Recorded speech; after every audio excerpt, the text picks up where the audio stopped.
Okay guys, let's go hop in the interior of the X2 now. Hopping in the rear door handles, you can see that we have these new style slim door handles on the X2 now. This is of course to help improve efficiency. Opening up the rear door panel here, you can see we have a pretty nice door panel itself. The materials in all BMWs these days are top tier, and even on their entry-level models, that is no exception. A really nice dynamic design on the door panels. We have this nice blue stitching, as well as the door handle. Everything feels very solid and nice. This accent and handle here is everything very solid. Nice Harman Kardon speakers, and listen to the door sound on the X2.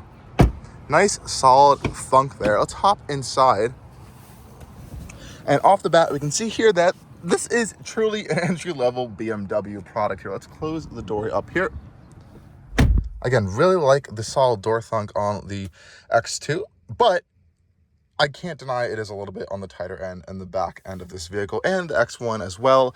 So what's going on back here? I have plenty of foot space. I'm sitting in my current driving position. I'm 6 feet tall for reference, and this is what it looks like sitting behind myself. And we have a little bit of a cubby net back here, as well as for the rear behind the passenger. And these seats are really cool looking. We have an M badge in the back of it as well, so everyone knows you're in an M branded vehicle here, and you can see how aggressive they are. Same thing with the passenger side. We do have 2 air vents back here, which is a nice touch, and 2 USB-C ports. A little bit of a storage area over here, though there is a hump in the floor, so sitting in this center area here might be a little bit uncomfortable for some people. Popping down this center console here, we have 2 cup holders there, as well as an armrest, and these seats themselves are actually quite comfortable. They actually have a good amount of thigh support, unlike the GLA, which I was just saying. That's a kind of a direct competitor to this vehicle.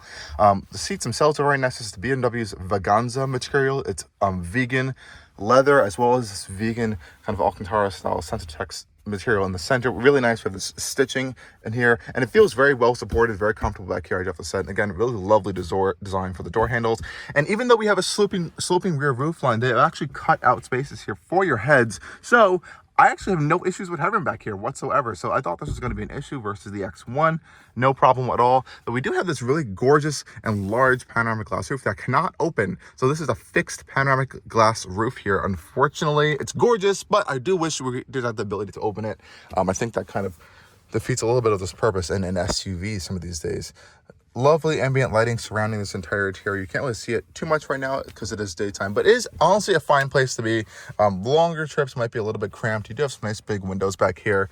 Otherwise, not really that bad. But let's go talk about this new front end here, because this is definitely a huge improvement over the previous generation X2. It's getting up front in the X2 now. Same pretty easy access up front, as well as that nice door panel material and design. Really love what BMW is doing here. Great ambient lighting at night as well. And we can get a better look now at these front sports seats that are exclusive to this M35 model. And oh boy, they are really aggressive. You can see they have this same kind of Vaganza style material, so it's all non-leather materials here. We have a manually adjustable thigh support, which is a nice touch here. I love the blue stitching and contrast stitching throughout the seats.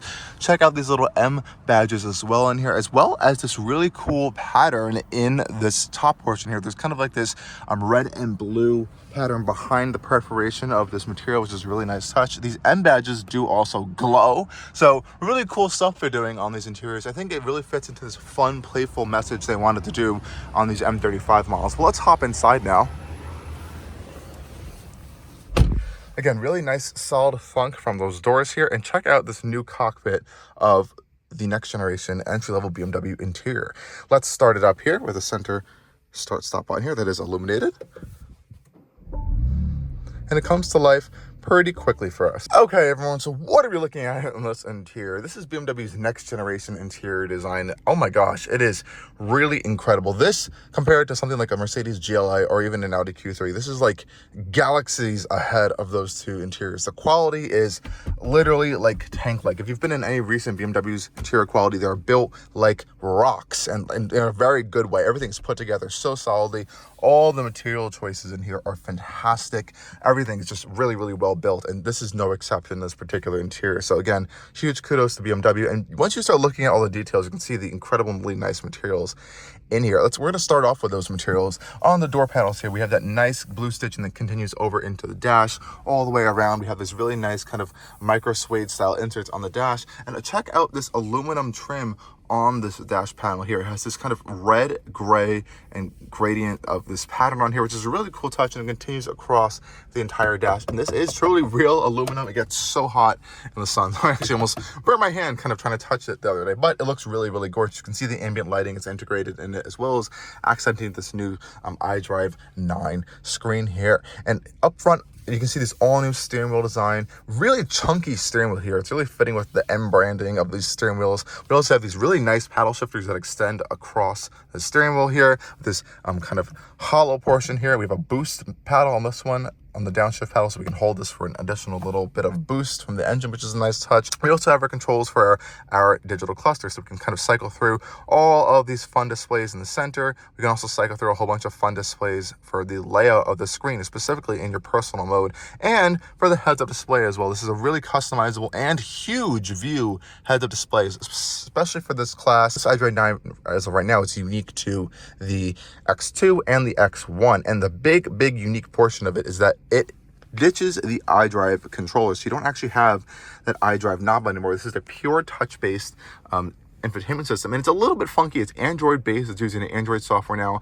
Even though it does look like all the other iDrive systems, it is unique in a lot of ways. So here we have our main screen here. We have all these hard buttons here, which are really nice to kind of quick access something. So if you're, let's say if you're in Apple CarPlay and you want to go back home, you press the back button, it should do that. We have a navigation button, will bring you to Apple CarPlay if you're using that. Or you can also just use the BMW systems as well and quickly switch between Apple CarPlay and the BMW system. You have these nice cards now, which we saw on iDrive 8.5. So this is a lot of similar stuff here, but there are some unique touches to the iDrive9 system.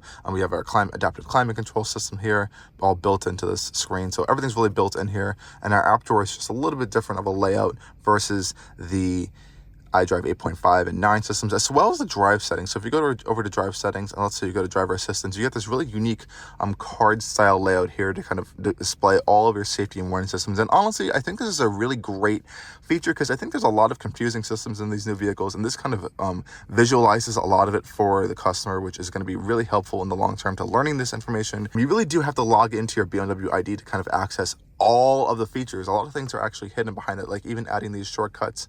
I need a BMW ID, and it's a good thing to have. At the end of the day, you can remote start your vehicle and control it from the app, so definitely get that. But it is kind of locked behind a lot of BMW ID stuff. But the great thing about a BMW ID is you can have a whole bunch of different profiles with different IDs here. You can use a QR code to scan between vehicles as well, so it's really advanced Apple level ecosystems, like terms of stuff in here. So really fantastic.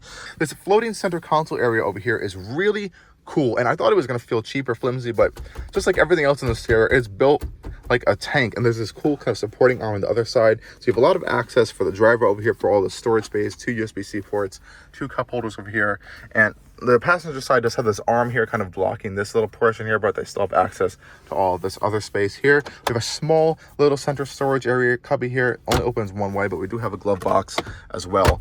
So that's a nice touch. And this center console here is holding a lot of controls here. So we have our drive control here, which is this little button, which honestly, you know, I really was not a fan of this little stubby thing at first, but I've gotten so used to it. It's honestly easy, and I kind of don't want to go back to the actual shifter anymore.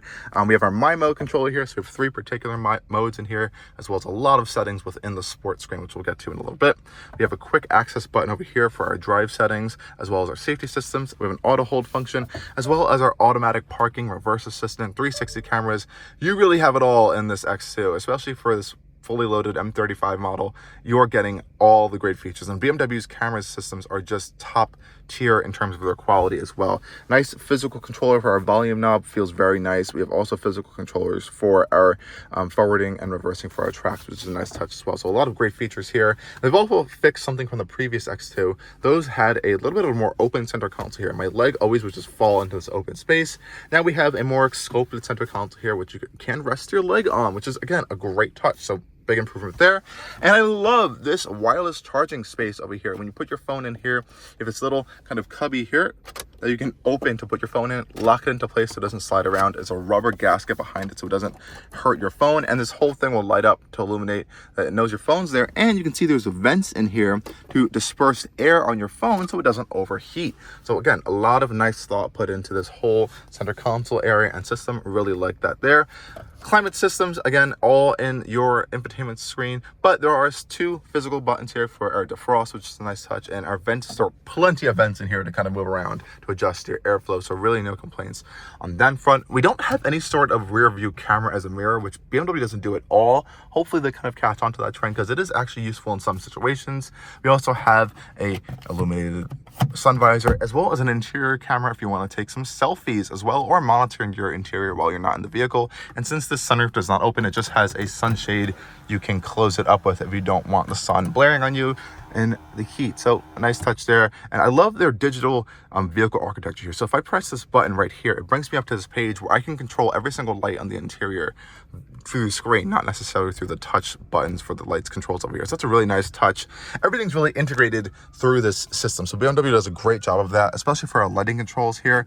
Press this, it brings me to the whole screen with our lighting controls. But we do have a button here to turn our brights and our auto on, and we still have physical stalks to do all that fun stuff as well. So overview of this interior, I really like it. I love BMW interiors, and they're really just getting better and better with integrating all these screens, kind of finding a good blend with buttons as well as touch. It's kind of annoying not to have the iDrive controller, but all other BMWs will still be getting it. This is just a unique case as of right now, but we'll see where they go in terms of the future. But now let's go take this thing on the drive. Now to open up the trunk of your X2, you can kick it, you can use the key fob, and of course you can push the BMW badge in and your trunk should open up. It is of course a power tailgate, and I may have a lot of stuff in here right now, but that's great, so we can kind of highlight all of the things happening on the inside of the trunk space on the BMW X2. So in the back of the BMW X2, we have a decent amount of trunk space, so you're definitely going to be sacrificing a little bit of room to the X1 as you have this more sloped roofline area. Now, the great part of this is, though, you can open up the floor area here and you reveal an absolutely incredible amount of extra trunk space under this floor panel here, which really helps to open up the interior storage capacity.